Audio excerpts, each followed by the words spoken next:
And we're live. So, good evening and welcome to Mountain Bears. Apparently, we are switching it up tonight in case I kill him. Replace him. Yeah. And how are you this evening? Half evil. Aw, only half? Only half. I haven't had my coffee yet. Aw, you're discount evil. Yeah. Well, there we go. So, it's Yeah. been an interesting week. Oh, haven't they all? Well, this one's been a little bit more like, what the hell? Well, that's been our theme. It's been fucking 2020's theme. Well, yeah. There's a few things going on, but one I thought that would be interesting to talk about is some of the crap that is going out of stock. Yeah, really. Or Yeah. triple the price, and it's not toilet paper. No, it's not just, toilet paper was its own thing, but yeah. It's been crazy how much, the different trends going on have pushed stuff out of stock, like sewing machines.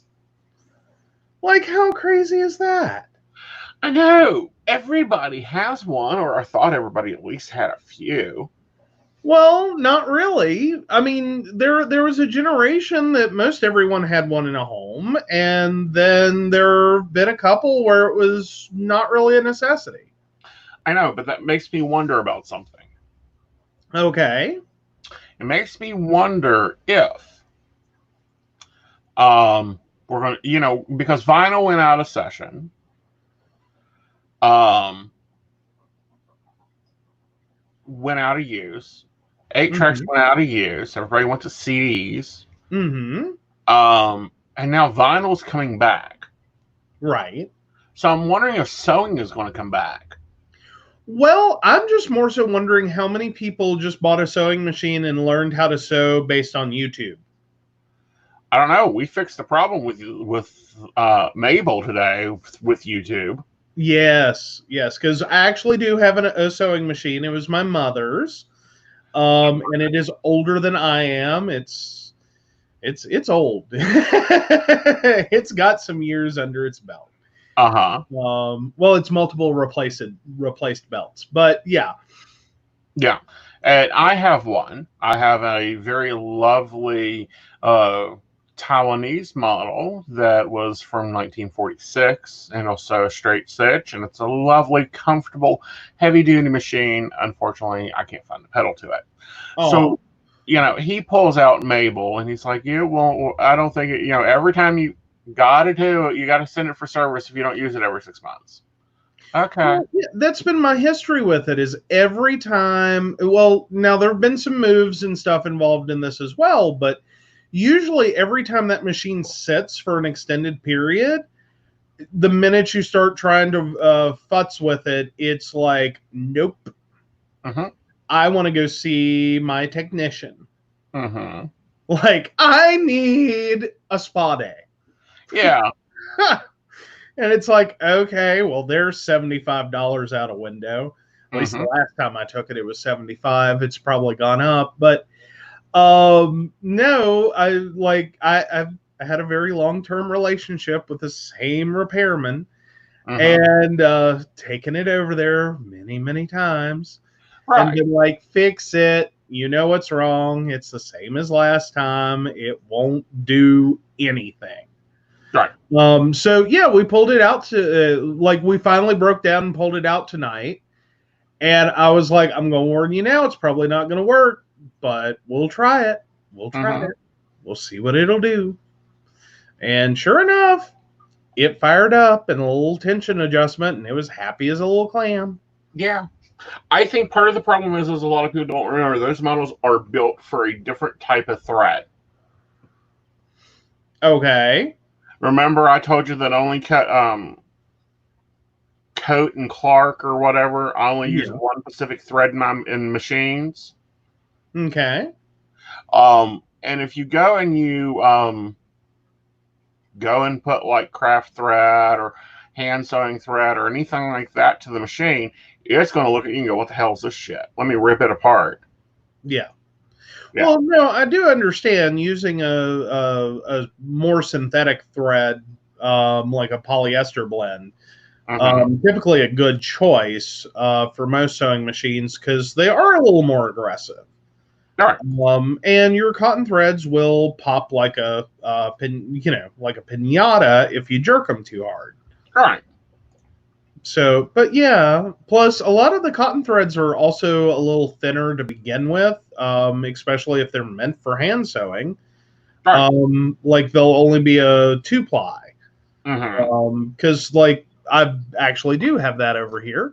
Like this is a 2-ply thread. But this is polyester as well. And I've struggled with it because we made a mask. We'll go ahead and show. So because I wasn't sure that the machine would work, I went ahead and hand sewed. So don't judge my stitches too harshly. I'm going to pull that back so you can't see them clearly. Because it's been a while since I hand sewed. Okay, guys?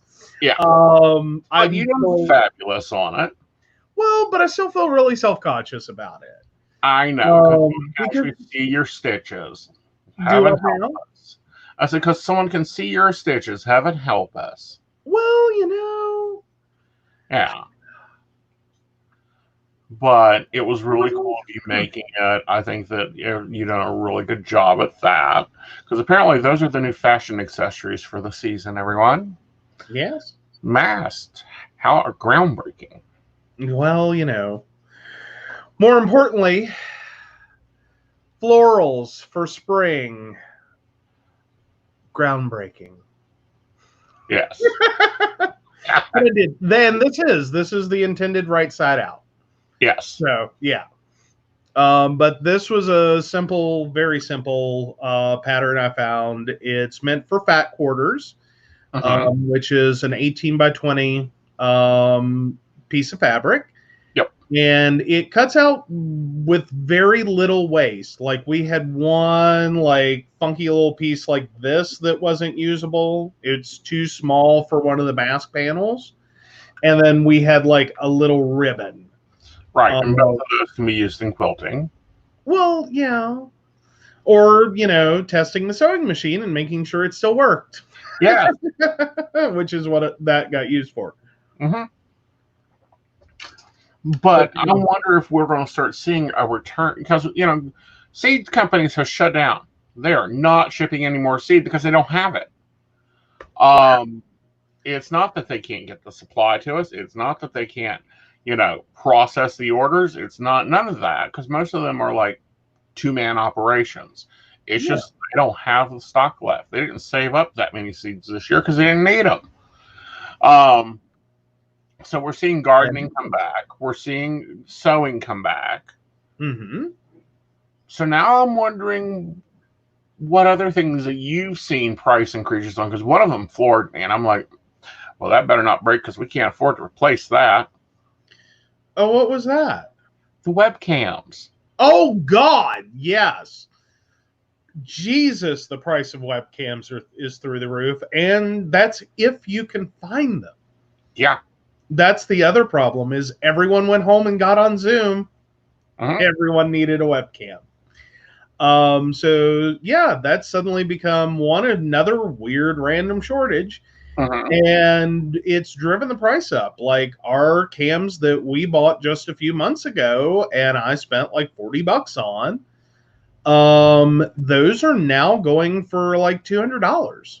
Yep. And that's if you can find them. Which is crazy to me because, and technically I only bought one. Because I still had one. I've had it for like 10 years and I've literally just bought you the identical model. Right.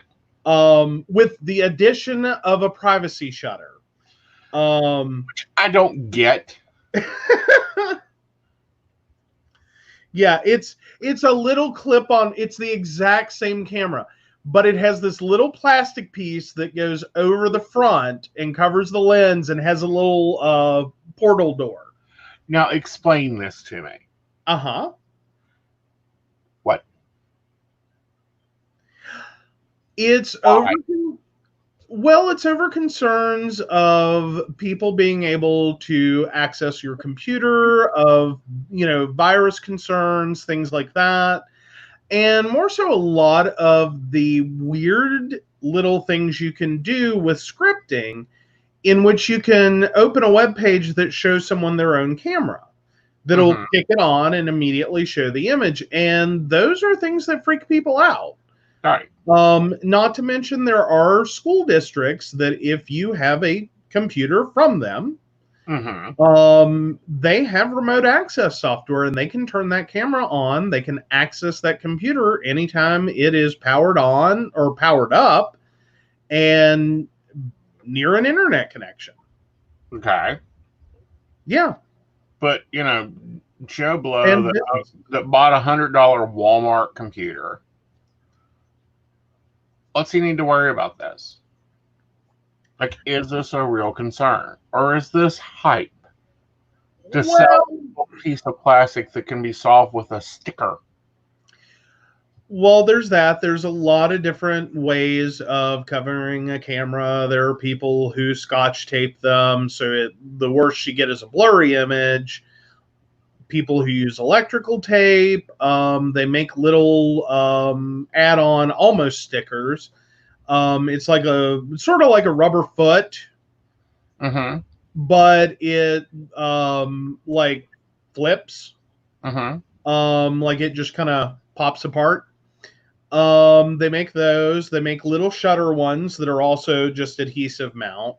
Right. But no, that's been one of those things, though, trying to understand whether or not someone needs to be concerned about that. It has a lot to do with how you use your system, if you own your system, if that system is something that someone else has access to. As in, it doesn't take much to install remote control software. It really doesn't. And there are a lot of computers that, you may install it for legitimate purposes. And then you're up to sort of the responsibility of the person you're giving access to the computer to. Right.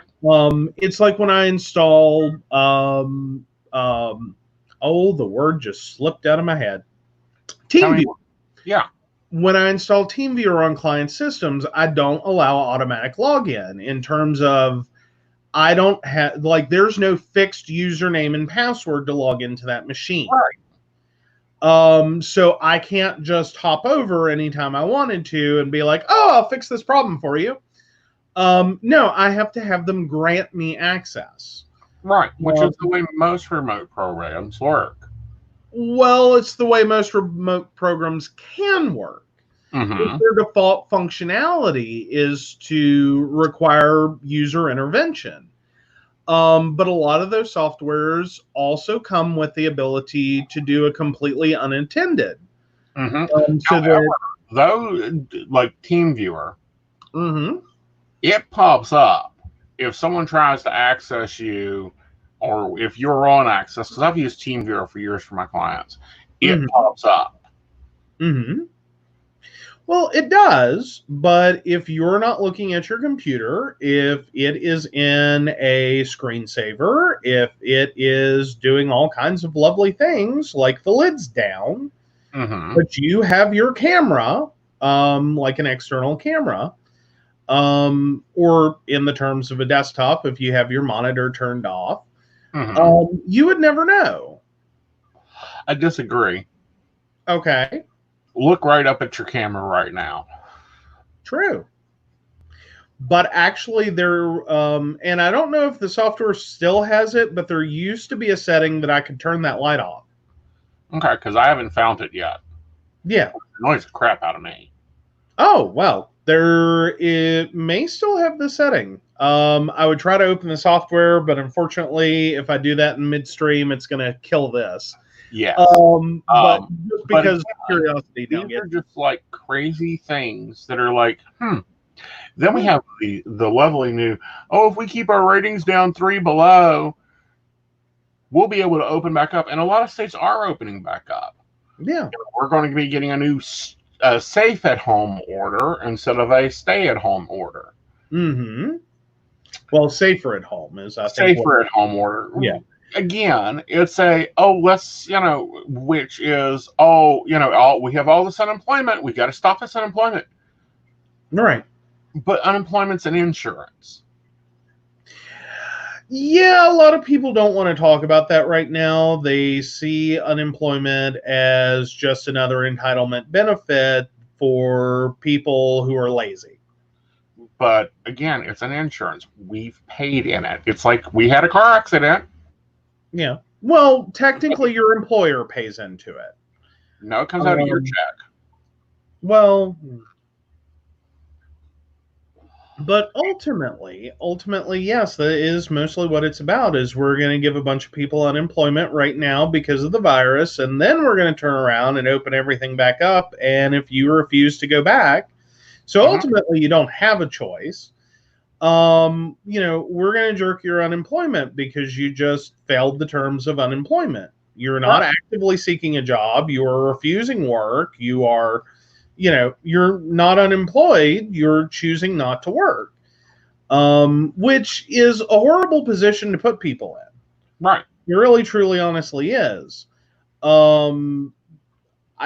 This is where I really hope that employers will be judicious. Right. Well, what I find interesting is we've got all the, we're getting people back to work and people are going back into, opening up their businesses because they weren't entitled to the paycheck thing because they don't have employees. Well, they didn't have employees, or just the structure of their business put them in a situation that, unfortunately, it doesn't meet their requirements.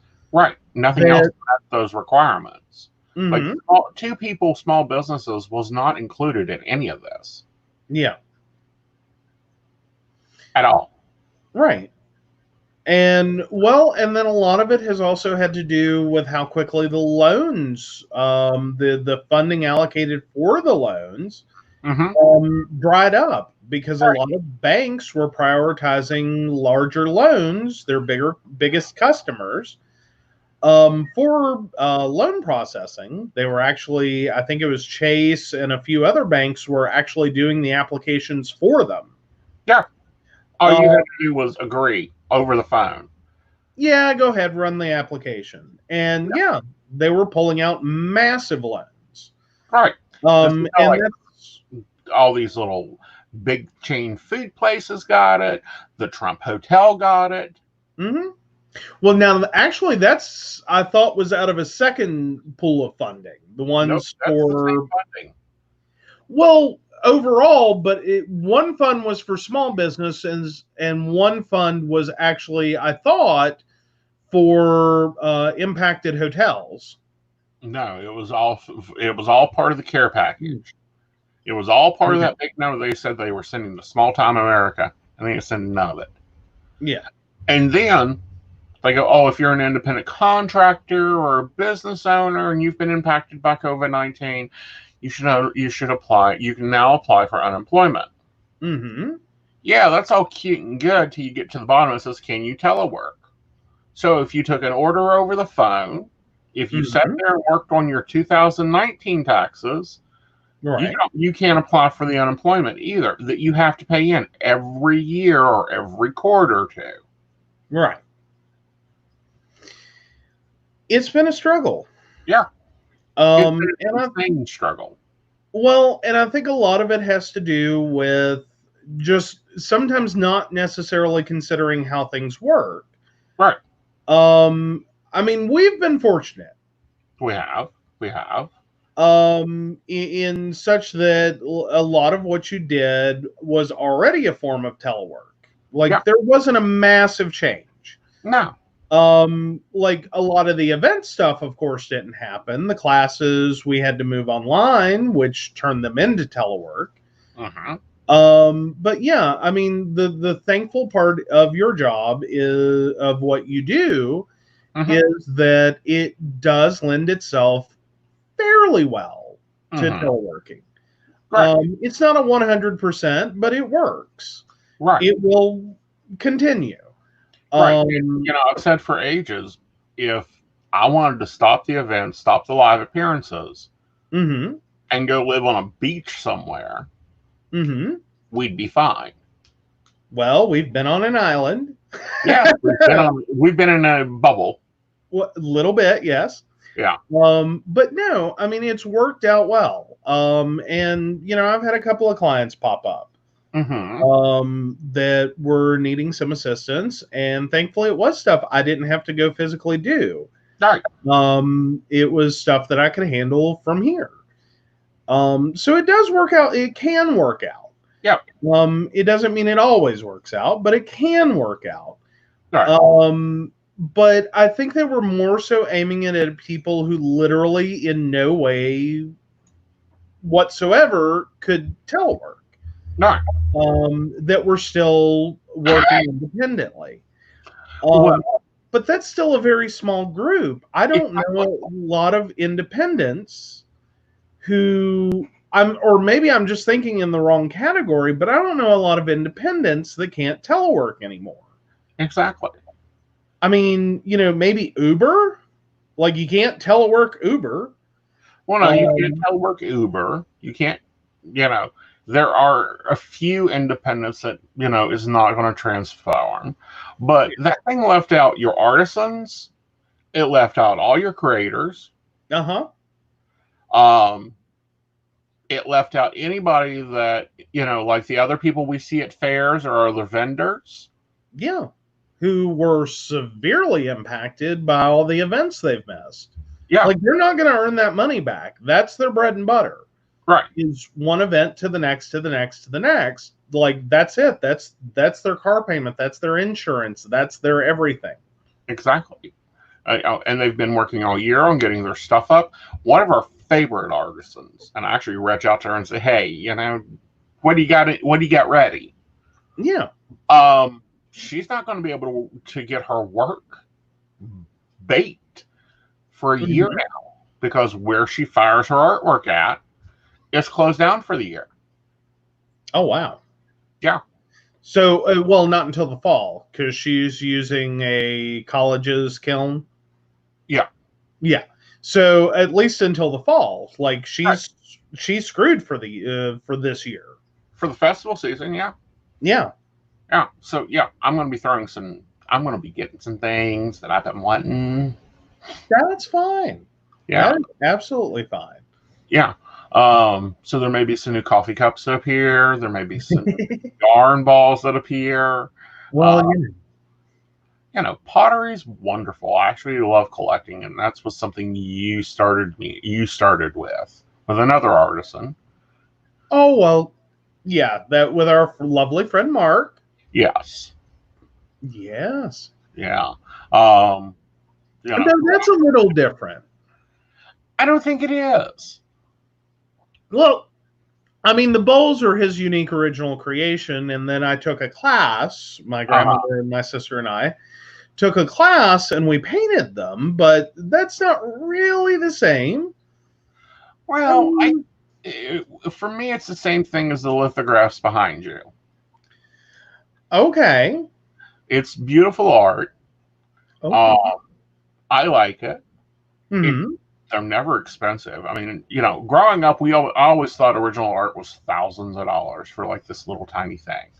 But your local artisans are great, especially if you're in situations like we are, where pretty much we have everything we need. If we need clothes, he shops Old Navy like a bandit.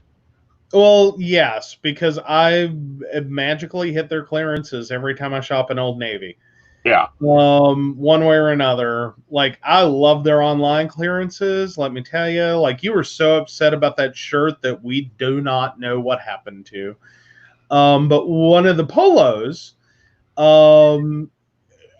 it got something on it. It's the white and black striped polo, and it got something on it. I have two of them.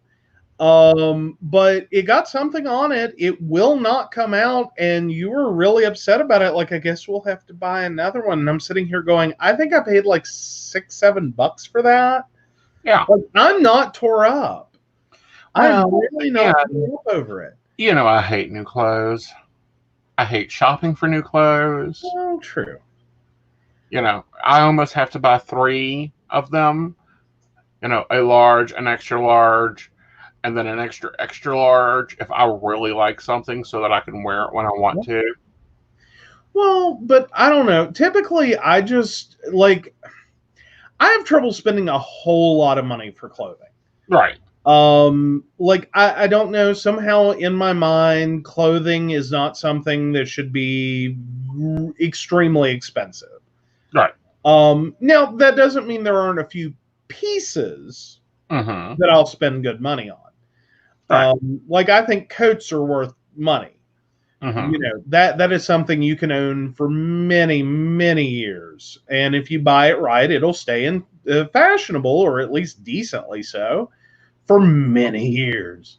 Well, it's like my boots. Mm-hmm. I Yeah. love my boots. We paid a good penny for my boots. Mm-hmm. But, those have gone on, heck, what, a year and a half now? We Yeah. haven't had them. We haven't had to have them gone to the cobbler yet. Of course, I had to explain that to you. No, you didn't have to explain it to me. I realized it many years before, but because I made a mistake in my youth, I threw out a pair of shoes. Did not know they could have been fixed. I was so upset, but found that out later. Felt like an idiot. Really did when I found out how much the shoes were new. But it was this lovely pair of dress shoes. Dearly love them, but no, like shoes I get spending money on, coats I get spending money on. Work clothes, definitely. Yeah, depends. Work clothes are where I get a little yeah. Okay, Depending upon what. Do what now? my work clothes. Well, yeah. Well, because see, that becomes a difference, is because I think of work clothes differently. Right. And that has a lot to do with an employer that loved showing how effective we were by doing moves and changes and in the middle of a client visit. Right. Well, for client visits, I'm required to wear a tie, Mm-hmm. a dress shirt, and a pair of black dress pants Mm-hmm. or dark dress pants. And by the third pair that I destroyed the knees on because people are nasty, gross, and stupid. And I say that with love. I did love my users, but there were a few that would pull staples and had never found the trash can. And you start crawling around on the floor, you find them. Mm-hmm. Yeah. I trashed pretty much every client visit. I ended up trashing a pair of $75 pants. Right. And I told him after the last pair that either I'm not moving computers next time, or if you do it to me one more time, I will show back up for the next client visit wearing khakis. Mm-hmm. Because I will trash a pair of $35 khakis because of a bad day at work Mm-hmm. without wanting to hurt. But really nice men's dress slacks, like 75 is as cheap as that goes. Depending Yeah. on where you shop at. Now, like my custom shirts or my custom blazers that are, once I find a designer for, we're gonna probably drop $250 to $300 on those. Yeah. But those are going to be able to be used for a very long time. Yeah. Well, for me, if I'm going to invest in dress slacks, I like nice dress slacks. Like, Right. I'm going to really spend some money on those. I like a good, nice material for those. It helps me justify I just spent how much on pants? Right. And it has more so to do with cheap dress slacks are always really uncomfortable to me. Right. And, that's something I've had to learn with you. Mm-hmm. Is that we buy quality, but at a good price. Yep. That's generally my theme. And that, if I want a pair of thigh highs, I can go get me a pair of thigh highs. but instead of going and just ordering them, I will go to a cobbler and tell them what I want and let them make it, because it's going to be much more simpler. Potentially, yes. Yeah, because there's like 3 pairs of shoes there that, well, there's 2 pairs that needs to go in for maintenance. Mm-hmm. There are 2 other pairs that I want different heels put on. Yeah. So all those have got to go to the cobbler. But all in all, I think we have like maybe 250 in my shoes. Yeah, maybe. Yeah, if that. Yeah. I love Postmark. Postmark's always fun. Who? What? Where I got the 4.5-inch heels from. Oh. Okay. The black ones that I wear like during summer events. Yeah. I'm always complaining that the heel feels like it's unlocked. Yeah. Yeah, those. Yeah. Well, no, and then I've got one pair of mine. I don't know if you included it in that count. But yeah, there's a pair of mine that have long needed to be fixed. Yeah, so I included those in the account. I also included the ballet slippers that we need to send to get stretched. That's the ones I was talking about. No, the black ballets, not the tan. Oh yeah, those. Yeah, those need some work. But no, I have one really, like, if you used to work with me and you're watching this video, you know the shoes. Because I practically lived in them. Mm-hmm. Because they were a really nice shoe and they were really, really comfortable. It was the brown tassely loafers. I have to do that. I had a coworker that used to do that. Like, are you wearing your shoes? But, you know, men's fashion hasn't really changed since the 90s. Oh, that's not true. Really? Oh, khaki jeans and t-shirts. Polos for work. Well, to some degree, yes. But if you want to go do that, then men's fashion hasn't changed in about, almost 100 years? No. Oh, come on. You really think that a suit of today would be all that out of place in the 1920s? Yes. Like, it might be called a little... Okay. Here's why. It'll look badly tailored because we don't wear our suits as tight as they used to. And most suits don't come with a built-in vest. Now, hold on. Uh-huh. I may look like a zoot suitor, but it would still technically work. Because that was a fashion for a while, was the really loose tailor or untailored just about suit. Oversized, untailored. Right. And then the collars would be off. As in the lapels. Our lapels are wider than what the 20s were. Are they? I thought it went the other way. I thought the lapels went narrower. They did up until the 60s, and then they started widening back out with the leisure suits. Well, true, but I don't know. I don't think it would. I still don't think that in a nice black suit, a decent black suit, not a, I don't think it would stand out that much. I really don't. Okay. I really don't. I think you could almost get away with it. I mean, some people might be like, that's a weird suit. Mm-hmm. But I don't think they would really checked. I mean, that ain't black, that's brown. Do what now? I think they tell you that your tailor needed his eyes checked because that ain't black, that's brown. No, I have a black suit now. Finally. Yeah, no, I had a brown suit for a while. That was a choice. And that one was, I don't know. I love the material, but I don't know, maybe one day. Well, no, did we give that one away? No. That is still in my closet because that's my goal suit. Okay. Well, we can always have it dyed. We will have to have it dyed. I think it'll take black pretty well. It should, because the fabric's amazing. It's just the fucking color's terrible. I got talked into it. Uh-huh. I've seen other replications. i.e. the hot pepper. No, it's jalapeno pepper dress shirt.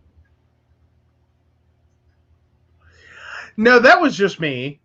I know it was I just really like that there when you bought shirt. it. I really like that shirt. I just wish I could wear it. Mm-hmm. But no, I thought you were gonna slack off on my Garcia tie. I like your Now hold on a minute. Garcia tie is nice. You've got a few other nice ones. At least you buy silk ties. Well, yes. Now, if they were polyester, they'd just become part of a quilt. Sorry, you ain't walking. And I noticed something. Oh, what was I watching? Oh, a cast interview with Will and Grace, Mm-hmm. and the director was there. And I looked at how his stylist has dressed him, and I sent you a message. Yes, you did. Yes, you did.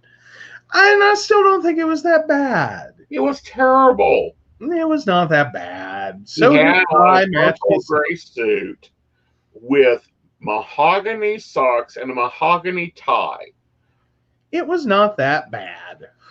against a charcoal gray backdrop. It was not that bad. The only thing you could see was the man's tie and his socks. Oh, I don't know. I've seen some loud socks in my time. Maybe I'm just kind of because I have crazy sock friends. Uh-huh. As in, they love their crazy socks. They love their mismatched socks. They are all about it. And I'm just like, okay, don't buy me any, but okay. Yeah, don't buy you any. Don't make you any. No. Well, I don't know. I have a dream. Tell your socks from something the cat coughed up. We have a problem. Yeah, well, I have a dream of one day having socks that will stay up on their own. Uh-huh. I don't know. I'm horrible to socks, apparently. Like, I just destroy the elastic in them. Right. But, no, I don't know. I think that is going to be a future investment is sock garters. Yes. Yeah. Like, I need them. It's going to have to be a thing. Either that or I can get you onto the Stairmaster. What? Build your calves up a little. If you build up my calves anymore, I'm never going to be able... I'm like going to have to cut a slit in my socks to put them on. Like, I am not suffering from chicken leg syndrome. No, you've got nice legs. Thank you. So what made your news this week? Oh, at this point, I have actually tried to tune out the news as much as I can. Well, I know that, but yeah, because there was a few things like Leslie Jordan. Yeah, you were so surprised to learn Leslie Jordan existed, no matter how many times I've tried to explain that Leslie Jordan exists. No, I like Leslie Jordan. Mm-hmm. I just did not like his character on Will and Grace. Okay. Yeah. Well, I kept trying to bring up Leslie Jordan, and you kept shooting Leslie Jordan down until suddenly, in the middle of all this, you think Leslie Jordan is amazing. Oh, I think he's a good comedian. I'm like, I've been on this train for many years, and now you just learned about Sordid Lives, and I'm sure that with that, 5 people just applied to revoke your gay card. I watched it. I enjoyed it. I think that he needed a different shade of lipstick, but I watched it. Well, now it's an institution. You get what you can. Because apparently there's some hooverall about the series. Yeah, series wasn't as good.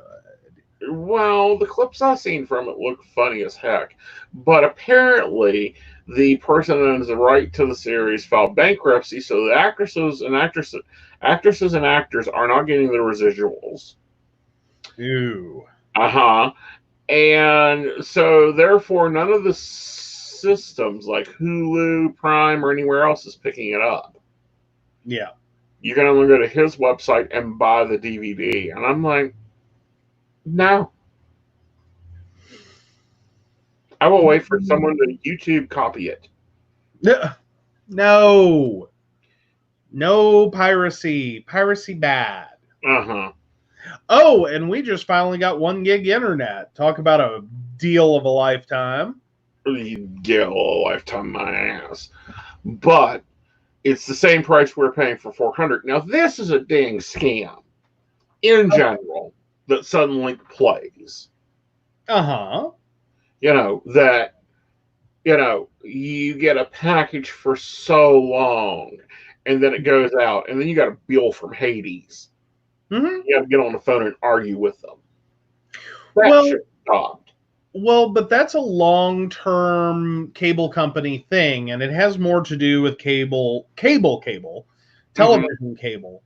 And it was built around the idea that the prices for the stations they carry were going to change. That's been a big thing in the news many times over the last few years, that certain networks start demanding more money and the cable companies are having to up their rates to cover it. Right. And I think that, that's baloney for internet. I also think that they should be declared a utility. Well, I think internet services, yes, at this point. And phone.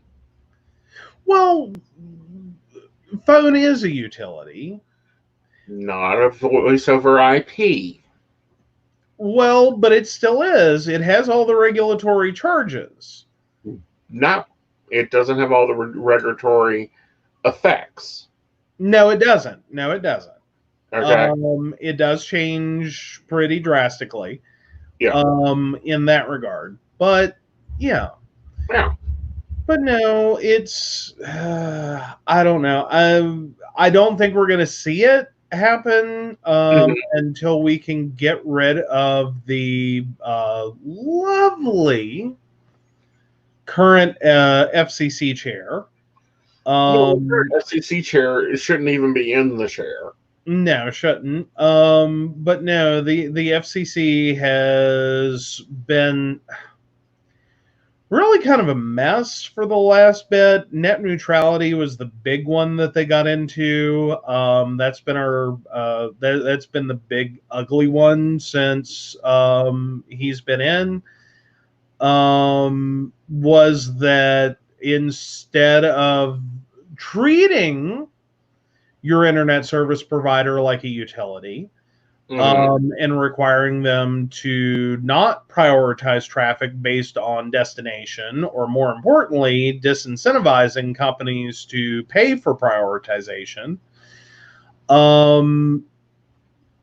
This is now technically legal. Right. You can pay for a better class of service on the destination side. Right. Which, no. Right. Now, this is something that's breaking right now. Oh. Yeah. The White House is blocking Dr. Fauci from testifying before Congress. Oh. Good God. Really? Really. Poor Dr. Fauci. He has got to be in one of the most uncomfortable positions ever. Yes. For probably, and that's considering his entire career. Like, he's had a very long career. He has been a very well respected federal medical authority for decades. Right. And is fairly well beloved even among the HIV community. He's been very great. He's very knowledgeable. Yeah. His research in general has been helping a lot of the community for years. This is the reason he's in the position he is. He was at one time the science ambassador to China. And that's, being able to deal with it. And, able to understand the science and the information. And he's able to break it down for people. What I find just totally obliterating is that the White House is allowed to block the Senate or anybody else requesting testification. Or testimony, yes. Yes. And this one I'm not even sure that I get. I really don't. I like, why? Is it just because you can? Is it just to be an obstructionist? Mm-hmm. I think mean, it's because they don't want it to be, Fauci to say, well, I told them in November. that could be a part of it. That could be a part of, did you tell, did you, and going on the record. Mm-hmm. It's like everyone knows at this point that Trump ignored everything, and it has literally become, that was one of the news stories for this month, or for this week, was that we were basically the world embarrassment, in terms of having once been a world leader in so many things. Mm-hmm. That in this situation, it's like, one, poor America, like, right. They're gonna die, while also at the same time going, everyone kind of turned to the US to see, like, okay, lead the way, what are we supposed to be doing over here? Mm-hmm. Give us guidance. And the US, effective, fumbled the ball. Well, it's not even a fumble, it's kind of like we shrugged and went, live or die, it's your choice. Well, what I find interesting is Great Britain, who is normally like toe to toe with us, or the one, what I call our little brother in a lot of this stuff, has been like, they're idiots. Queen, hit the stage. Okay, now let's get moving here. Yeah. And they're breaking things. The French research department alone is breaking down more than just, we're at this percent. No, they're breaking down like, okay, this is what we're seeing here. Like the report we got that, in China and Italy and France, that there were very little smokers that had the virus. Mm-hmm. And that was, yeah. Well, but in the US, we've also been cutting science funding for decades. Right. Well, and then there's also a lot of stuff that has been considered a joke in terms of research. Mm-hmm. Or research they're not allowed to do. Yeah. Well, there's that too, but a lot of research has been considered a joke, that in some of it, does it necessarily have an immediately obvious real world application? Mm-hmm. No. But it may be something that leads to something else. Mm-hmm. That just because a research doesn't make obvious sense, doesn't necessarily mean that it's worthless. It can be a doorway to something else. Right. But the problem is a lot of our medical research is being led by the pharmacy companies. Well, because they're funding it. Yeah. Like, that's the problem is, in the U.S., there one of what used to be the biggest sources of funding for science, for research, was the federal government. Now a lot of that is moved into more of the private domain. This is not a public grant that you're getting for your scientific research. This is a private corporation paying you to show either their product is totally awesome, or that their competitor's product or a competing product or a competing industry is absolutely horrible and totally to blame. Right. Sort of, a large part of what happened with sugar. Yeah. Is sugar has a weight gain problem. Sugar Industries spent a crap ton on research proving that no, it's fat that makes you fat, not sugar. So sugar is awesome. Keep using sugar. Sugar is amazing. Just don't eat so much fat. Which horribly influenced our dietary choices for decades. Right. Then you have the dairy industry Mm-hmm. that has spent decades keeping milk and dairy products in the food pyramid. Right. And that was a horrible realization for me, was seeing a bit of testimony about the fact that most people are lactose intolerant, that you produce an enzyme until age 4 Mm-hmm. that allows you to have milk, meant to digest breast milk.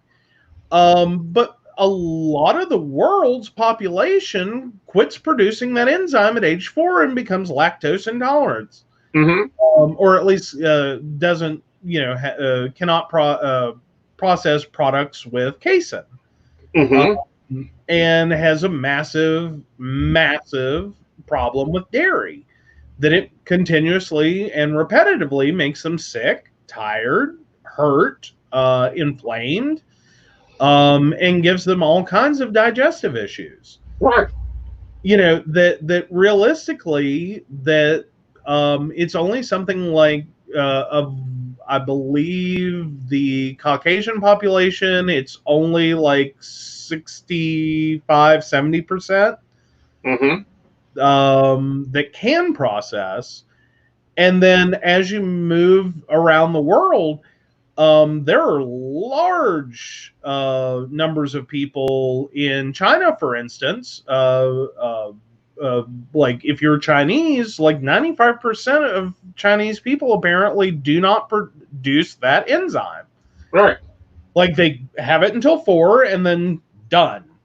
Right. So there's a very small percentage of the Chinese population that can handle dairy. Right.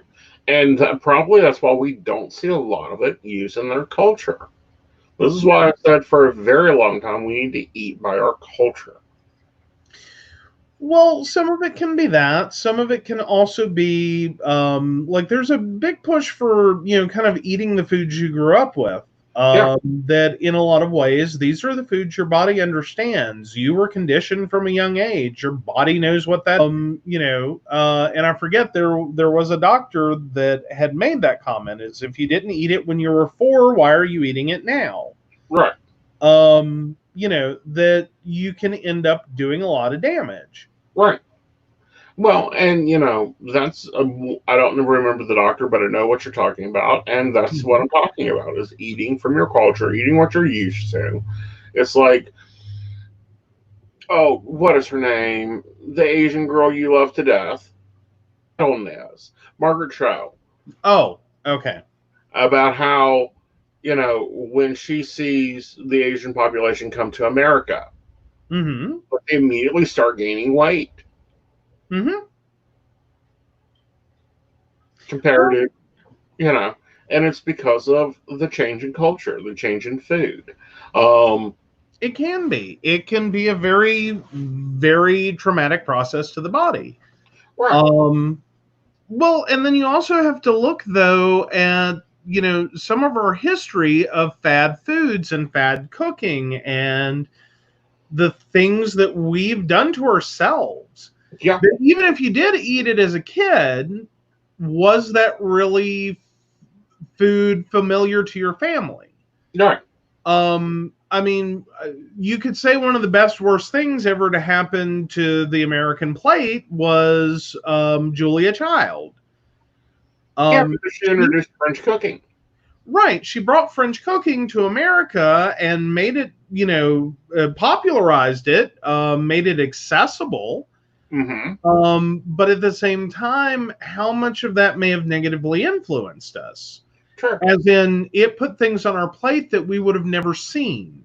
Mm-hmm. Variety is amazing, and food can be a wonderful way to explore the world. But if you end up, kind of immersing yourself into this cookbook, mm-hmm. and making your meals from it or using it as the gold standard of cooking, and this is the process and the recipes you're following, if that overtakes, your family, you potentially create a stage in which, oops,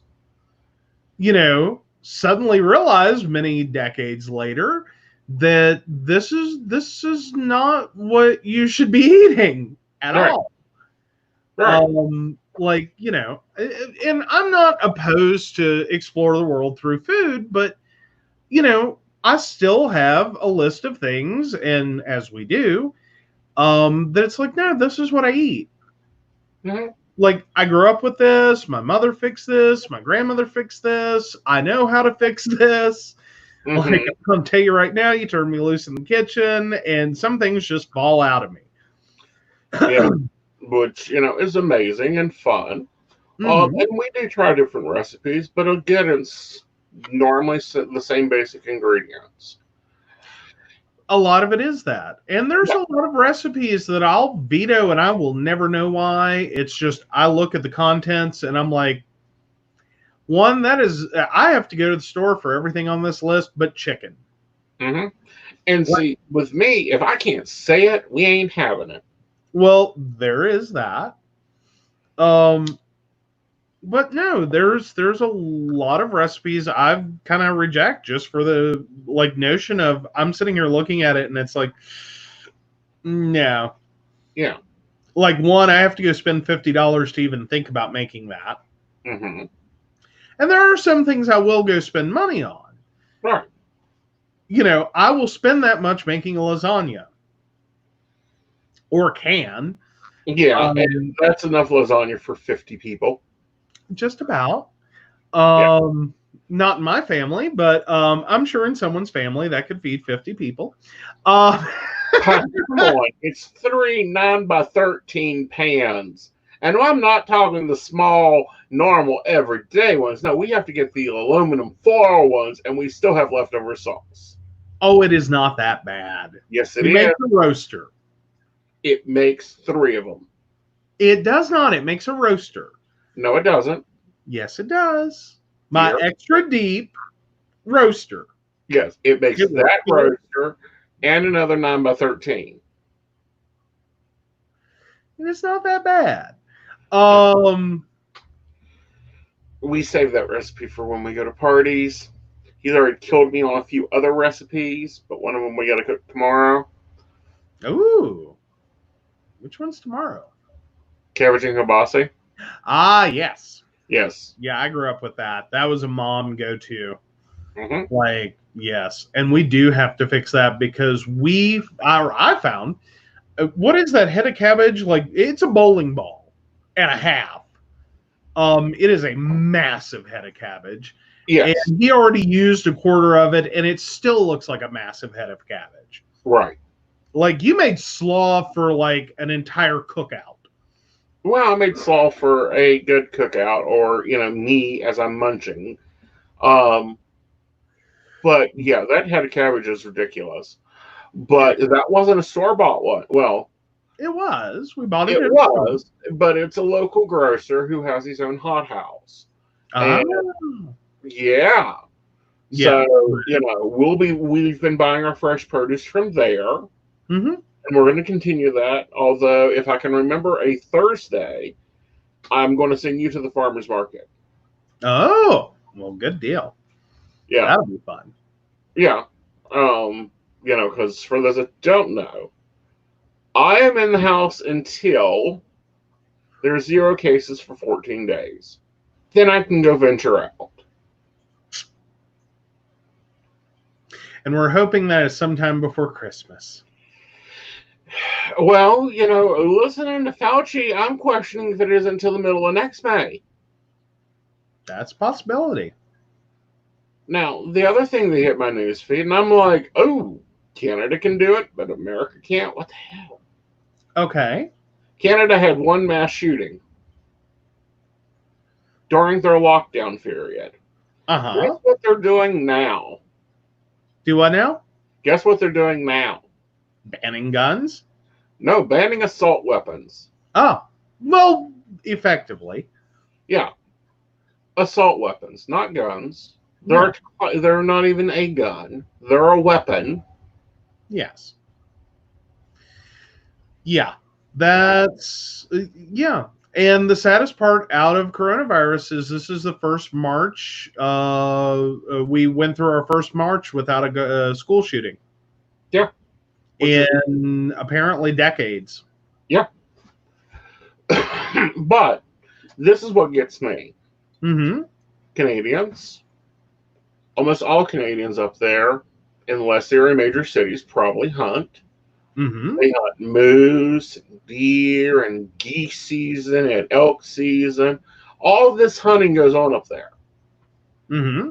So they're very Second Amendment. I'm very Second Amendment, but I think there should be some freedom applied. Okay, but I think we got to fix something here. Is for Canada we can't call it Second Amendment. It's a different constitution. It's a different constitution, but again, it's its own country. I know, but they have that principle that all of the logical sense, yes, have. You know, I'm not anti. Like, we should clear that up. We're not anti-hunting. I'm totally cool with hunting. I don't even have a problem with people owning guns. If you want to own a responsible arsenal, I don't have a problem with that. Right. But assault weapons? Like big, giant, massive, like how small is your dick? Assault rifles. Like, really? Really? What bugs the hell out of me? Like, if you can convince, like, here's the thing with an assault rifle. If you can convince me you're going to use that for hunting, the only thing I ask after you prove you can hit a deer with that is that you can see. Because that seems a little unsportsmanlike to me to have to shoot at a deer 50 friggin' times to hit it. Well, no, that's what I mean. It's no common logical sense to own an assault rifle. No. Not unless you want to kill a lot of things quickly. Well, not even then. The only thing you're going to be able to kill quickly is a human. Because if anybody has been out in the woods hunting, they know after the first shot is hit, the whole herd goes 50 million directions. How are you going to do anything?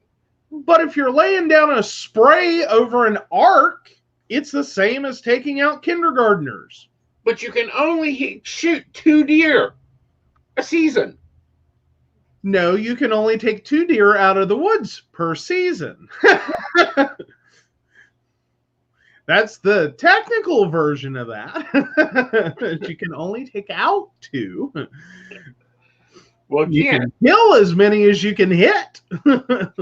But the point being is, it's not used for any known hunter that has a dang brain. It annoys the heck out of me when I see protesters with their big assault weapon on the back of their back. That ain't even a place to bear arms. Well, yeah, and especially, like, can we talk about the fact that Michigan, you know, like, even in the first protest, there were people there, and they're basically upset because they can't get a haircut, and they have their assault rifles. And I'm like, where is your prepper life? Yeah. So I don't remember the TikTok girl's name, but there is a TikTok girl who took that picture, measured that lady's roots. She obviously hadn't had her hair done for at least 4 months. Well, it was her, 1 and 3 times a year hair do day. Again, but what is my rule on hair? And everybody else in the community that freaking gets their hair done. I don't know. I don't do your hair. I don't have a problem. Yes, you do my hair because I now send you to the store. Well, there's that, but that's different. Okay. Before then, what did you always have to put into the calendar? Every 4 to 6 weeks. Yes, to get your hair color. Yes. This woman, 4 freaking months, you can't wait another? Who's going to see you? It's like me, I'm not putting my makeup on.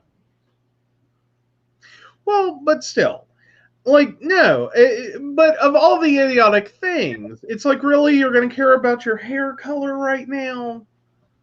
Really? Now? If she really wants her hair done, Mhm. people have been doing hair and nails and makeup every day along this pandemic. Yep. Well, They're called morticians. They take appointments by people who keep going out. Yeah. Well, this is true. You know, if you end up at the funeral home, they will do your hair and makeup. And you will look wonderful. But okay. Well, only 10 people will see it, but you will look wonderful. Actually, no. They now are live streaming them. Oh, well. You know, how far is our deaf community gone? How more removed can we get? Well, yeah. Well, right now, though, that has to do more with the restrictions. There were not a whole lot of funeral homes doing streaming services. There were a few, and they're now picking it up more. Yeah. Figuring it out and going, oh crap, we got to do something because it's where they make their money at. Mm-hmm. And for those that saw our Facebook, we had a morning discussion about this. Yeah. Yeah, you know, but there are, and it was disturbing to me that there was a New York funeral home that had a U-Haul parked behind it. Oh, yeah. Yeah. A U-Haul.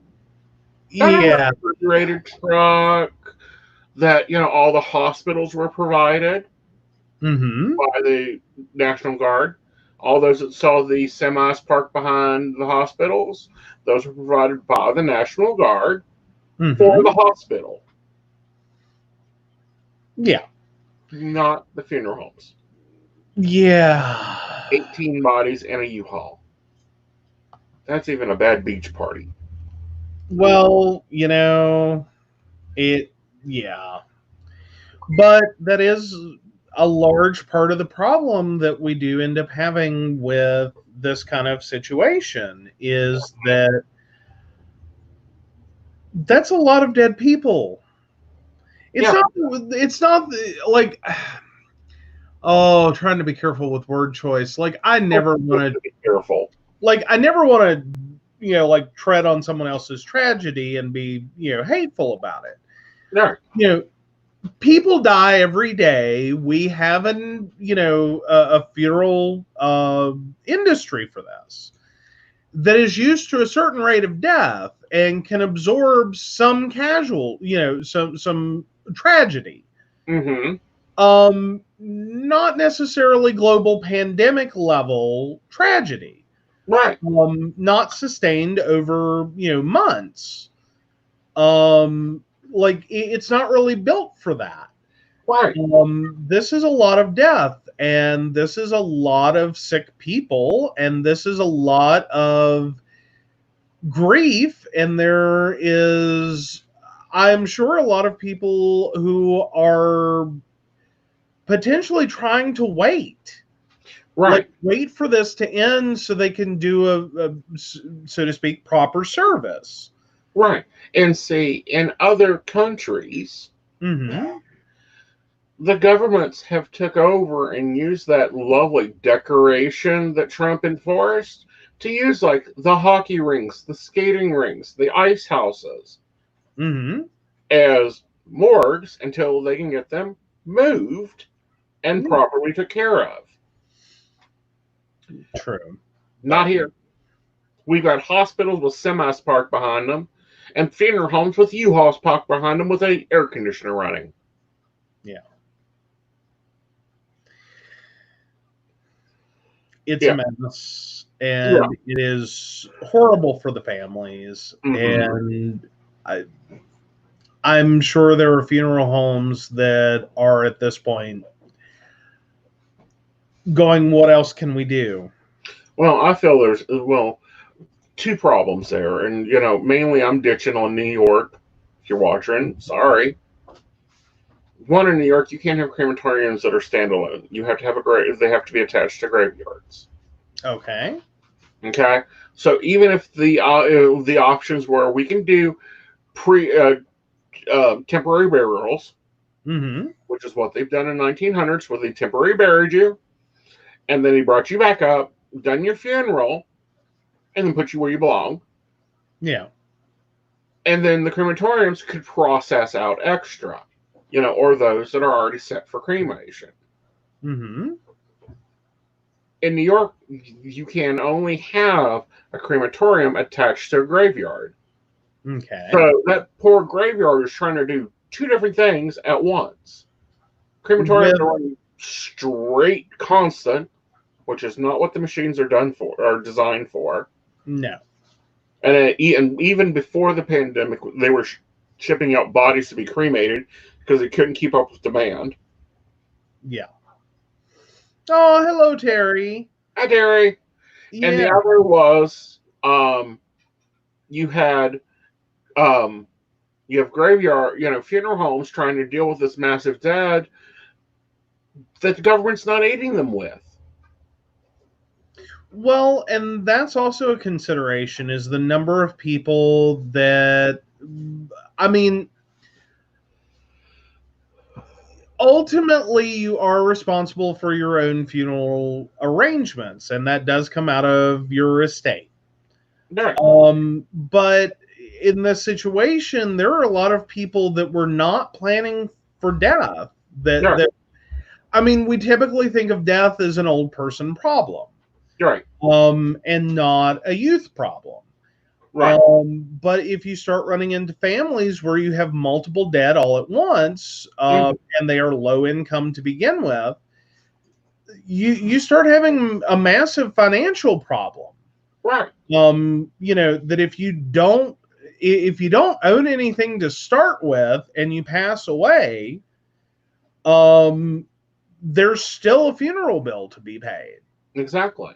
And someone's got to pick up that cost. You can technically go unclaimed, and at which point I believe the state will dispose of you. That's Island. Pardon? That's what's called Hope Island in New York. That's where they've been doing the mass interments that are temporary. Okay. Okay. That everyone's spotted over the media.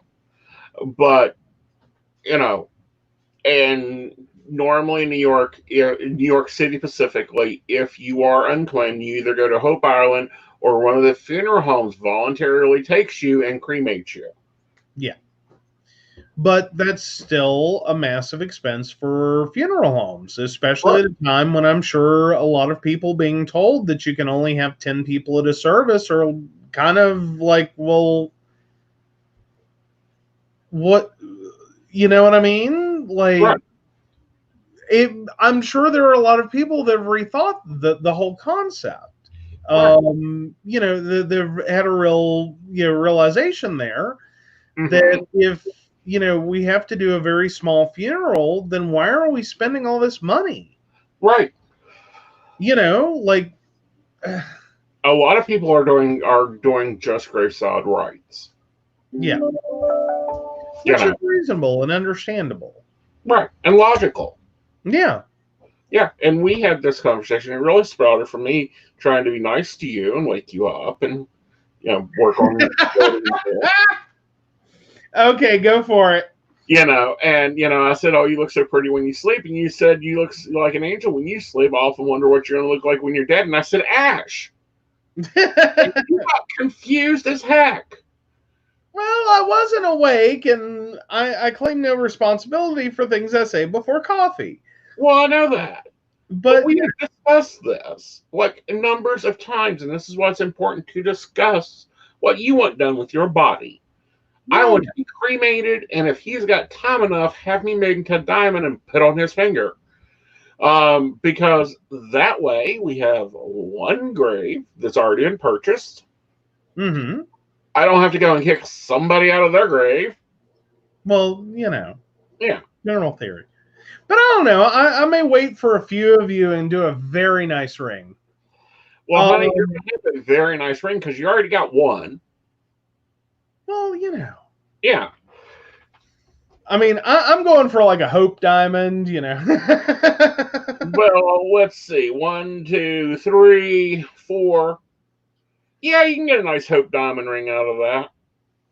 Well, that's a ring. I might go for a very, large bit of bling. Uh-huh. Yeah. Come on. How many, like, do I have to hit your Grandma Daisy's, like, dead husband count to go for a Hope Diamond? No. It's literally like 3 to 4 bodies because each body is 5.2 carats. Oh, God. Oh, so no, I think I'm about right then. Yeah. The Hope Diamond was huge. I don't think it was that huge.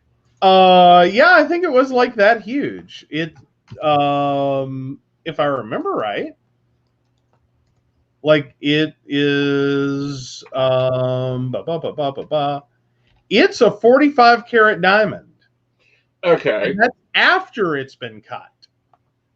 Like, you got to have some extra material there. Actually, it's 45.2. Well, yeah. So,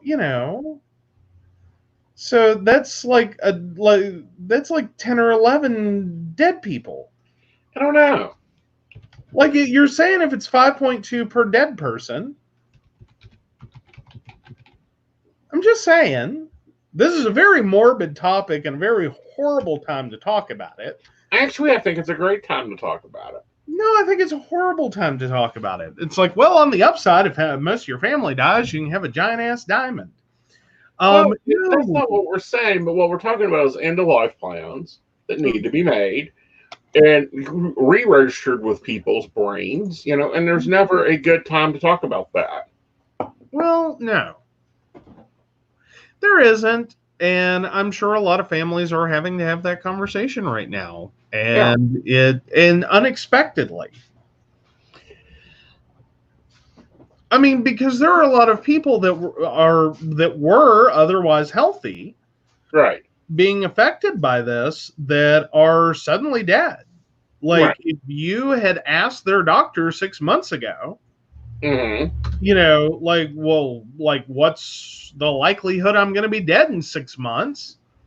Their doctors would have been like, are you crazy? Are you stepping in front of trains? Are you, playing in lightning storms with aluminum umbrellas? Like, right. What are you doing that you think you're going to, die in 6 months? Like, no, get out of here. Be decent. Like, you'll be fine. Like, God. But now we're suddenly seeing a lot of people in their 30s and 40s and 50s that are dying, as well as people in their 30s and 40s and 50s having strokes. Right. Which has been at least casually linked, let's put it that way, with coronavirus. Right. Or possible links. Yeah. Yeah. Now they're doing pets. Okay, cool. Do I now? They're doing pets. Well, yay, Fluffy can become earrings. It's actually 19 carats. What? 19 carats is what 4 people break into. Oh, good God.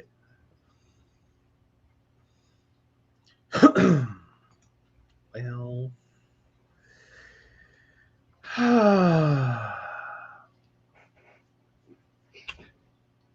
Still, I'm saying for a 50 karat diamond.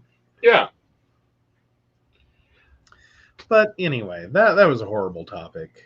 It is not a horrible topic. We need to get that out of the way for death. It isn't a horrible topic. It's a real life topic. It's a discussion that people need to have. Do you want buried or cremated? What's the name of your pastor? What do you want to wear to your funeral? Do you mind if I wear you afterwards? That's the part I'm having issues with. Is like that seems like a very odd request. Like, okay, so you want to be cremated? That's great. Do you mind after you want to be?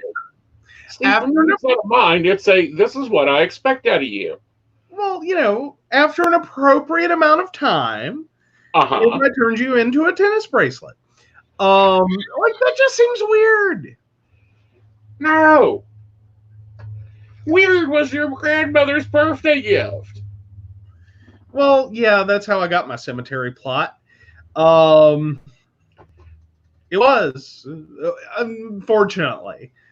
I've joked about it, but because my dad died right before my birthday, and we were having to make the arrangements at the cemetery, of course, and it got brought up there was an extra plot, and she just out of the blue was like, I want to give it to you. And I'm like, okay, all right. Like, what do you say to someone when their son just died? Right. I'm not arguing that. It's like I had no plans to ever use it, like it personally. Like I'd never assumed that it was mine. It was just the unfortunate extra cemetery plot because of a long sordid family drama. The short version is we ended up with an extra. But yeah, it was one of those things. It was like, if someone wants it later, I'll gladly sign it over. It's like, I did not want this. Right. But now we have a cemetery plot that is a one-body plot. It is. Yeah. So, no big deal. Make me into a nice diamond.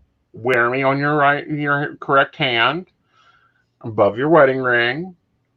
We'll be done. Oh. As long as it's not the only way I'm getting a diamond. No, honey, I didn't told you. Once we start, getting the empire built, that, let me know when I need to buy a house or a diamond, honey. One of the two. Yeah. No, I joke about that, but seriously, I am more than happy with the ring I have. Because we had that conversation in our relationship, was that I please don't put nice jewelry on me. Like, that is one thing that, I will wear a nice necklace. I don't really wear a lot of nice, rings or watches. Right. Because I'm the opposite. I enjoy a lovely watch. I have a few. I enjoy my rings. Yeah, well, for nice watches, most of those have metal backs, and I will screw them up. No, I got you a nice wood one. Well, I mean, as long as, I can't have the metal contact on the, casing. Yeah. I'm not letting you wear my flint. No. Yeah. And then for rings, it's like, I work with computers, and to be brutally honest, between my desire to get more, to do more with soldering, and the fact that, when I work on a computer, I end up having to take rings off. Right. Because I am worried about the static making a static connection. Granted, my fingers will do that enough, but, throwing metal on me, kind of a bad idea. Right. That, and I don't want to end up like my grandfather and I get electrocuted and I have a permanent, scar. That's called a tattoo, honey. Well, his was of pliers and they were on his thigh. He was a mine electrician. He got electrocuted at work. Right. But, I'm the exact opposite. I'll buy you tech, you buy me jewelry. Yes. Yeah. Yes. Although it's worked out slightly different. Somehow I've ended up getting jewelry and buying you tech. True. That happens with us. Well, I mean, that was kind of the beginning of our relationship, and that was mostly because I kept looking around going, why don't you try working on your toaster? I think it has a better connection.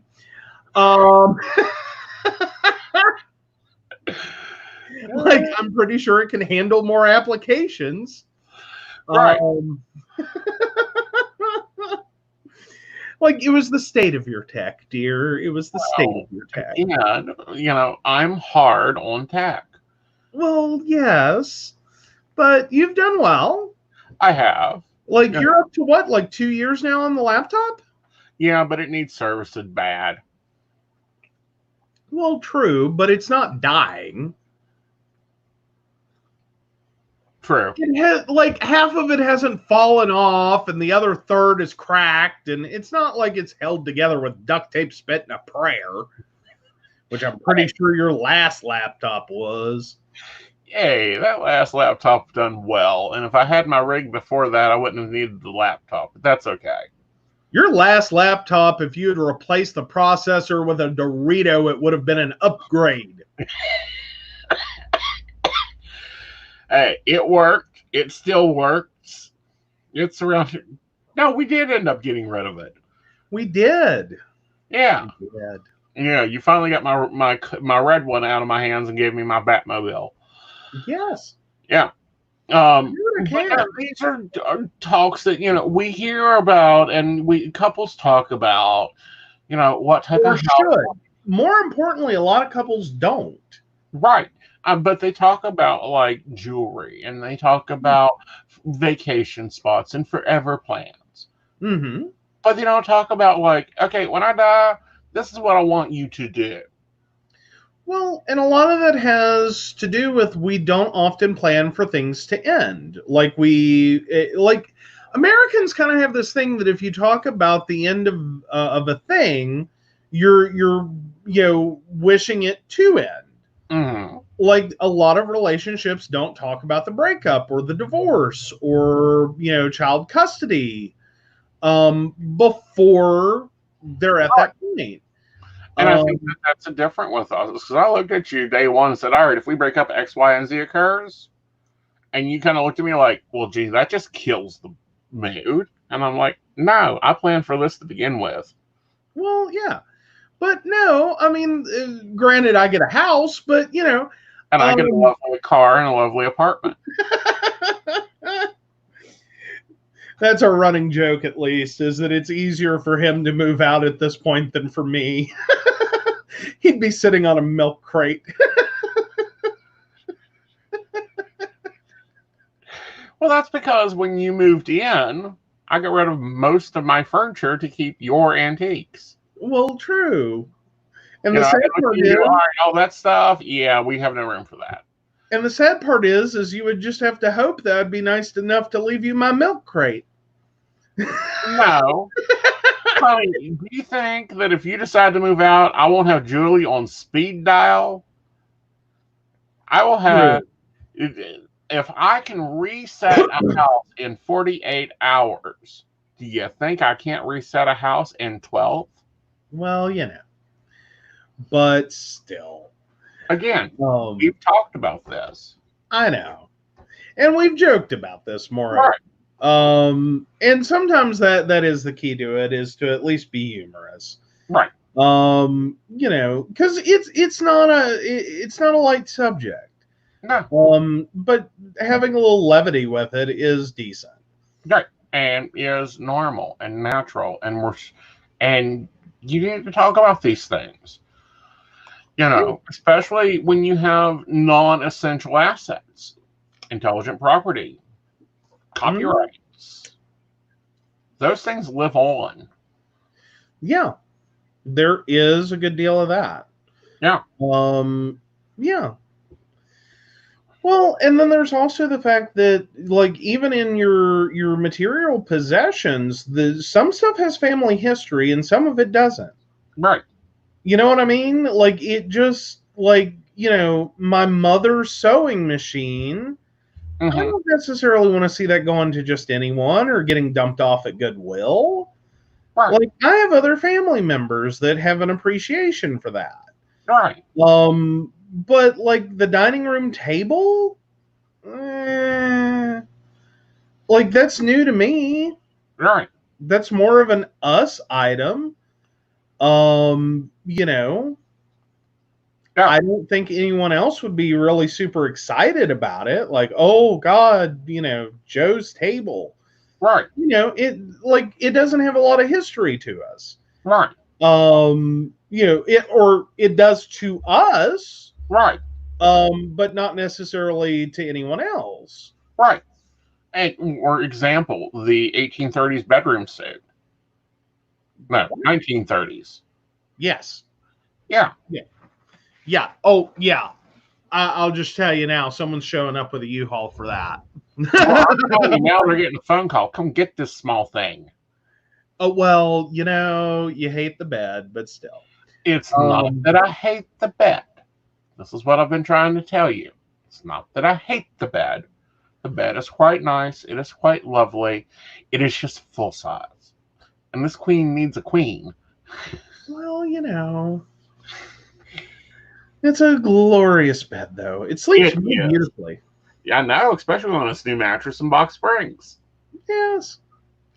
But no, but it's one of those things though that no, I don't get to ever just be like, well, I'm done with the bed. I guess I'll put it on Craigslist, Yeah. No, I know better. Like, no. Yeah. Like, I have to call people when I decide I'm done with that bed. Exactly. And, we're never getting done with the bed, so you guys can just wait to the disclosure, is my comment to most people about a lot of the antiques and, different things in the house. But then, even the conversation we're having, we're assuming one of us survives. Right. Like, if we both perish, then, our families get to battle this out. Like, if we're on a trip and we're in a car accident and neither one of us make it, right, then our families are going to have a hell of a time. Well, I don't think they're going to have a hell of a time. It depends on, my family is going to be like, well, how much is in the account? And your family is going to be like, where's mom's plate? Well, yeah, possibly. Yeah. But, Yeah, that's why, there will be some wheel documenting going on very soon. Mm-hmm. Because there is a few family heirlooms of mine that I either want to go Pacific places or to go to Pacific museums. There's a lot of stuff you have that you need to make decisions on. Including a lot of the art we own. Well, but people think right now is like, oh, well, that's a lithograph. That's no big deal. I can order 5 of those. Now, in 20 years, yeah. And this is, something that I found out when I done Dad's estate. Some of the things that he thought was worth a lot wasn't. Some of the things that I thought were worth nothing, surprisingly expensive. And some things run through fads. Yeah. Like, it may be worth a lot right now. Right. Like 50s, 60s, and 70s kitchen appliances are worth money. I know. I about died when I heard you threw out a blender. I know, right? I was like, what? Well, for anyone looking for that specific blender, 1, I'm sorry, and 2, not really, because you didn't lose anything. That blender sucked. It was like you could have used it as a prop, but my God, trying to cook with it. Hand mixer is technically what it was. It was an avocado green Waring blender. No, it was a Westinghouse. No, Waring. The one that was in the garage was a Westinghouse. Okay, that one may have been. Or now the avocado green one or the yellow one? The yellow one. Okay, yeah, that was Westinghouse. Yeah. No, I did throw out my grandmother's green Waring. Which apparently turned out that was worth money, and I'm like, to who, for what? Yeah. Like, oh my God, that was the war. Like, it was a battle axe. I mean, you could have wrote it into war, but it would have probably been slightly bumpier than a badly shoed horse on cobblestone. But I couldn't imagine that one being worth anything. All right. But unfortunately, it was for a lot of people. I don't know Like why. my father's vinyl collection. I Yeah. literally looked at the dude and said, "Hand me $15, get it the hell out of here." I'm sure he made thousands off of it, but I didn't care. I wanted it gone. Well, and that's another consideration for estates as well. And I know that with our family, we got there a couple of times. Is this is worth something to the right person, Mm-hmm. and it does have value. But you're not always centrally located to those people, Right. and it's not going to have value to ship it, and it's no one's going to be interested in it to order it online, and it can be a real struggle. Right. Well, it's like a lot of, and again, it's like a lot of my Wicca stuff. Mm-hmm. You ain't going to have any value in that. You ain't going to even know what half of it is. Not a clue. Yeah. So why give it to you? Why let you get saddled with, the Alexandrian 13, this sword and this wand or this one that was made by this person? I have no idea. Exactly. Someone could walk up to me after you died and been like, for $100, and okay, and turn out that it's like a $1,200 piece. I wouldn't know. Yeah, that's why I'm going to send it down to my sister, my coven sister, not my real sister. I was gonna say, yeah, it's like, oh God, I didn't know you liked her that much. All of a sudden, like you got sentimental talking about death. No. However, I do think that the things in the deep freeze can get shipped to her. I don't know though. I would think with your family history, you would want to send her a knife. I've already sent her a knife. The one you pulled out of your back, literally? Yes. Oh, your family is fun. My family's hilarious, honey. Some of the things that would have occurred in this family and the family stories, one of these days, I'll sit down and write a book about them. Yep. I just got to wait for a few more to die so I don't have to put up with, how dare you tell that secret? Well, there you go. Yeah. But no, and your family's the same way. Neither of my sisters have ever stabbed me. Yeah, but can all the other brothers say that? I'm pretty sure. We'll have to check. Now, one of my sisters, I do think of fondly every time I, try to crack my back and my sternum moves. Uh-huh. And I'm sure that one of your sisters, and we won't say who. We won't name names. However, she is very nice and lovely lady, but she's also very into the Second Amendment. And apparently it's rat season sometimes. She just had to clean up the kitchen. Okay. I wonder if they got the dishes done any faster in the house. Who knew and it was a mouse, and who knew that shooting a mouse on top of a stove could make such a mess? I don't know. Things happen. Exactly. Or, the cops could get so angry about my mother, firing a warning shot at the guy trying to cut down one side of her tree. Well, again, I would have been right there with her. Well, I don't fire warning shots. Do what now? I don't fire warning shots. No, Mom fired warning shots. I know. I don't. She just missed. And she was like, I've been handling a gun long enough. If I wanted to hit you, I would have hit you. Uh-huh. Now get out of my tree. Uh-huh. Mom Can I do this next time the gas company comes? No. Why not? No. No, we do not scare utilities. Not that I wasn't close, but we don't scare utilities. We scare Jehovah's Witnesses. Uh-huh. I'm fine with that. You want to peel potatoes and answer the door and talk with your hands, I'm fine with that. I'm sorry, I'm busy right now. They don't come here. Well, who in your family was peeling potatoes and answered the door? No one. I think that, like, I'm probably on a list of non-visits after what my ex done to them. Oh, that's so sad. I think they're very well aware of that. No, you don't visit that house. You'll become possessed. No, but no, Jehovah's Witnesses wouldn't visit our family. Mom scared them. Uh-huh. And it was because she was peeling potatoes and answered the door mindlessly and was like, I'm sorry, I'm busy right now. I don't have time to talk. Mm-hmm. And she happened to be holding a knife with this hand.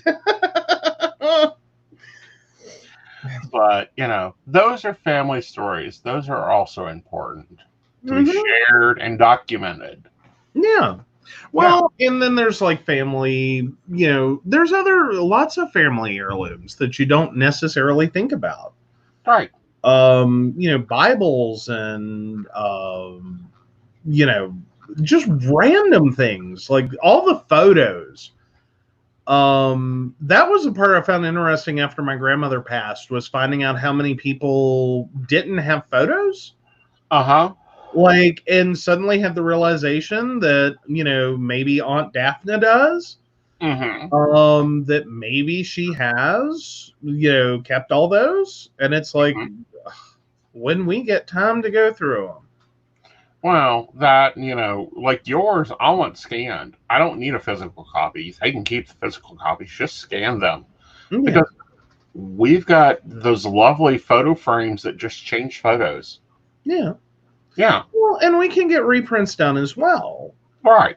And that's not a problem. But oftentimes, a lot of families, like, there's a struggle there. Mm-hmm. With, especially at this point with older relatives, that have amassed a pretty large photo collection over many decades. And in case my grandmother, many, many decades. And then my grandmother's also the central repository of dead people's stuff. Because she outlived pretty much everyone. And let me clarify, that repository has been closed. Yeah. Sorry. But no. Well, sorry, I am Funeral Barbie. Hey, I like Funeral Barbie. I just wish that you came with Funeral Mansion. No, sorry, we started calling me Funeral Barbie after we went to move, and he thought we were just moving my stuff. Right. I was then he found out ready to move a boyfriend. I can move a boyfriend in 4 hours. Yeah. Yeah. Unfortunately, I came with a lot of dead people stuff. That needed a lot of care and attention and decision. Do what now? And saging. Hey. I'm sorry. I was taking in a boyfriend. I wasn't taking in his ghost family, too. His ghost family. I love it. No, I mean, I don't know. I do. We ended up with a lot of stuff because it's the way it happened. Is my grandmother ended up with all of her family stuff. And a good chunk of, my grandfather's side of the family, their stuff went to him. So that house had a lot of generations of stuff. Yeah. It was kind of and I think what got me more was the amount of it my grandmother just had never dealt with. Like some of like her sister's stuff.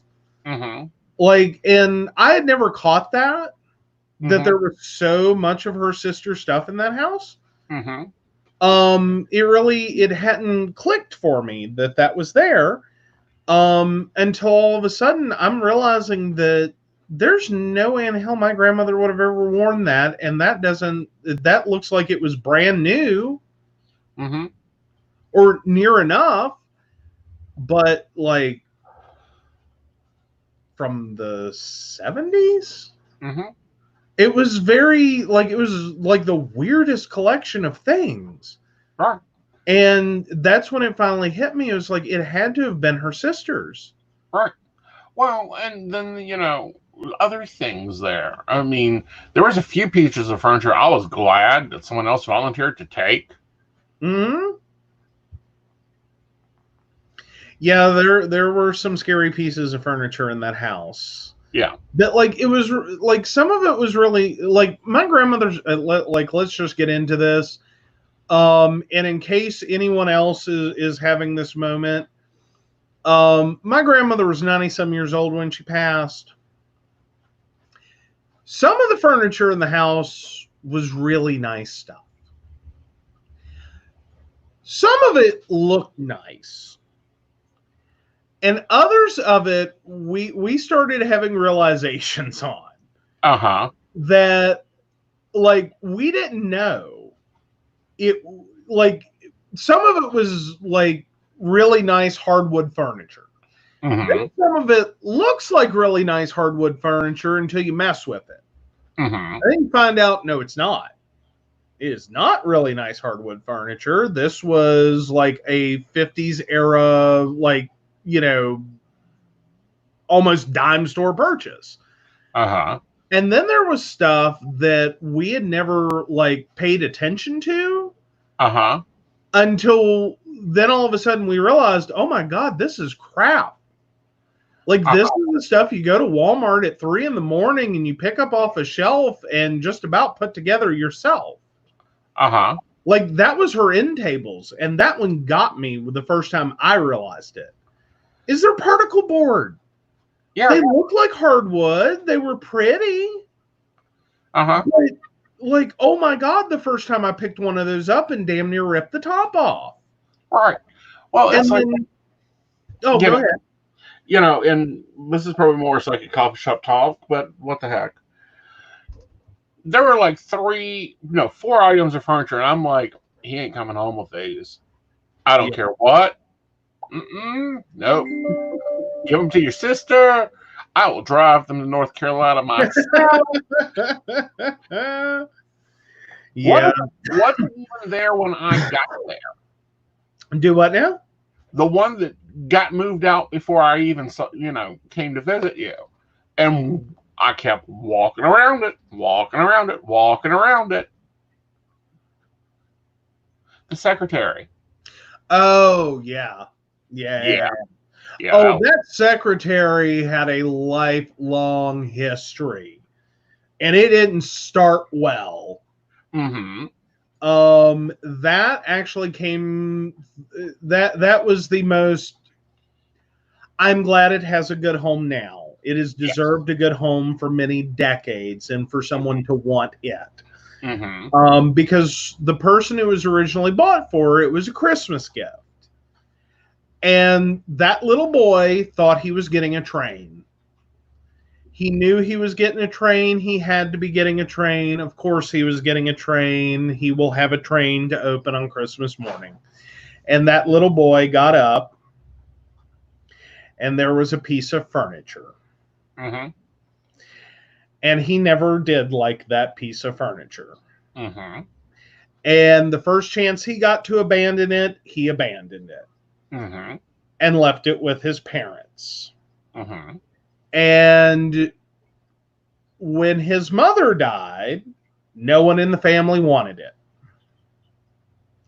And he didn't want it. And then when he died, no one wanted it. Mm-hmm. And my grandmother literally was stuck with like an unfortunate foster. It was like foster furniture to her. Mm-hmm. In terms of, it's not hers. She didn't, like, to her mind, she never owned that piece of furniture. Mm-hmm. It was not hers. She was waiting for someone to please come take the secretary. And so for years, she used it. It sat in the house. It was there. It existed and was eternally in the way. Right. Because it didn't go in the house. It just never found a home. Well, Even when it wanted left, it was still leaving an impression in the house. Oh God, yes. Believe me, the one it left in the carpet.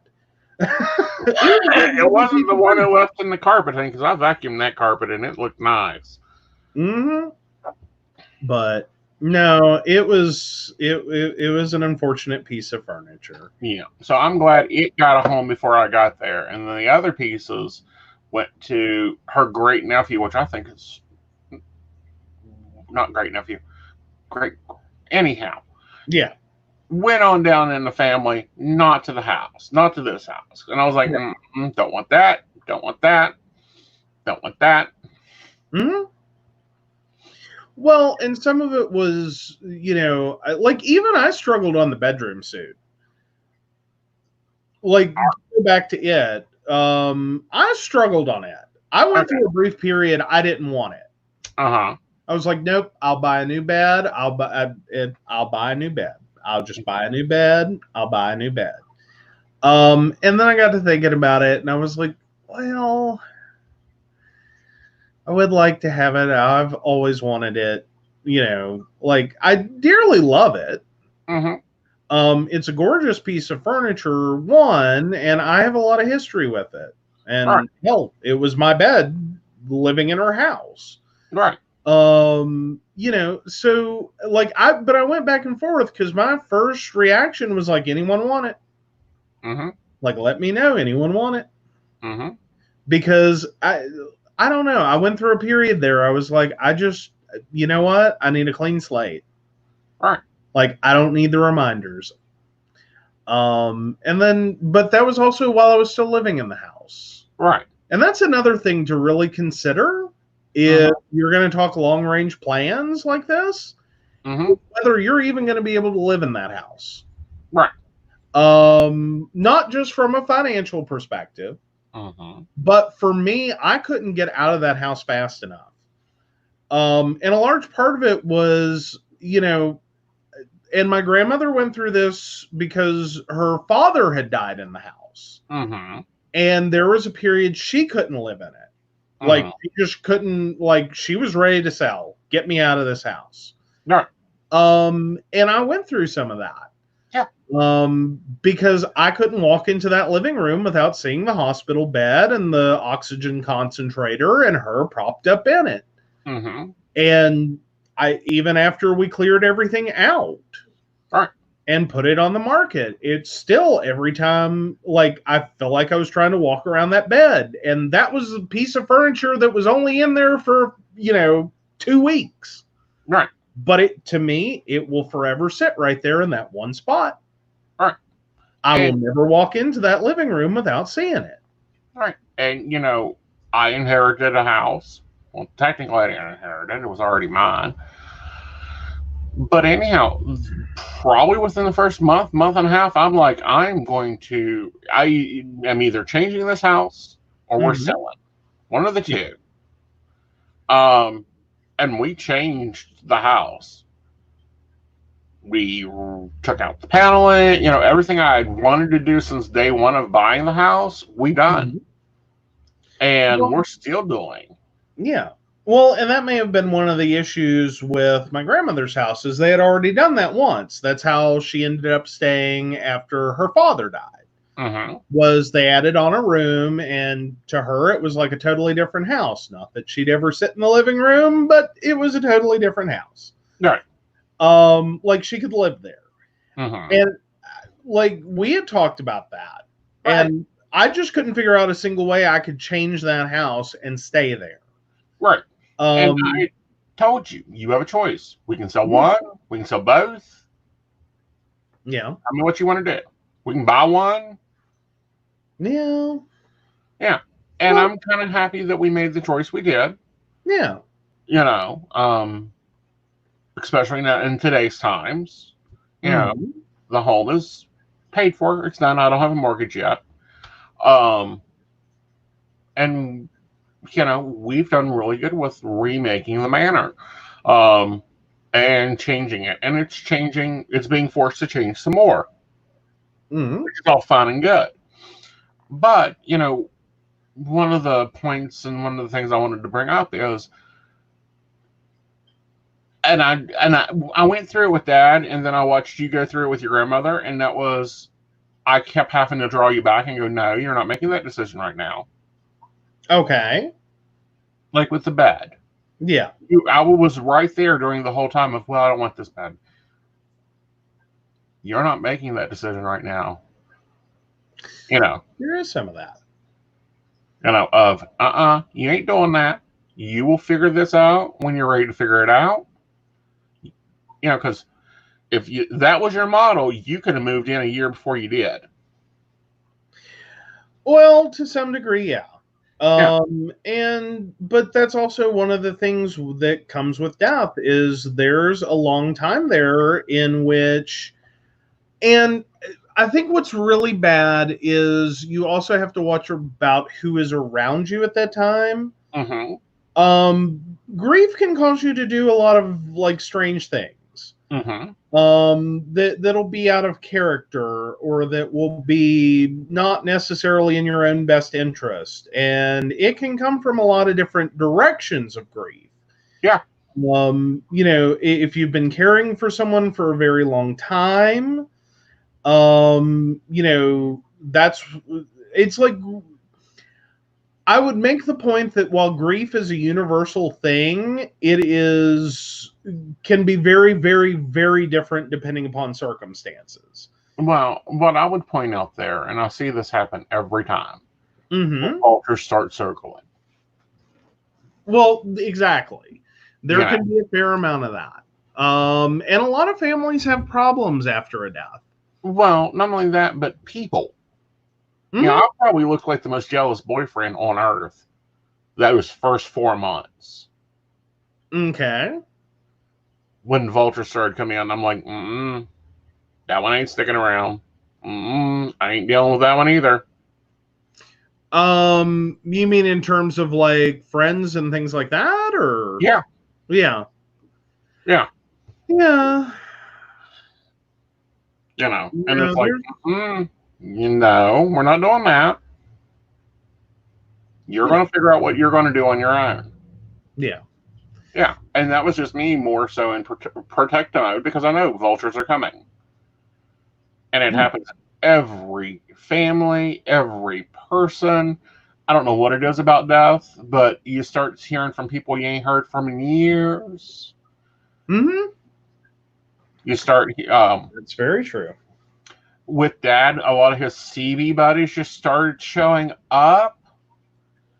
Y'all, what is he? You know, he always said he wanted. No, that ain't happening. Yeah. Well, and there can be some of that. And then there's also the stuff that, like, we had some of the weirdest things pop up when Dad died. Mm-hmm. Like he had an electric car that he would show. It was this little tiny thing, and parts of it were sitting to be repaired.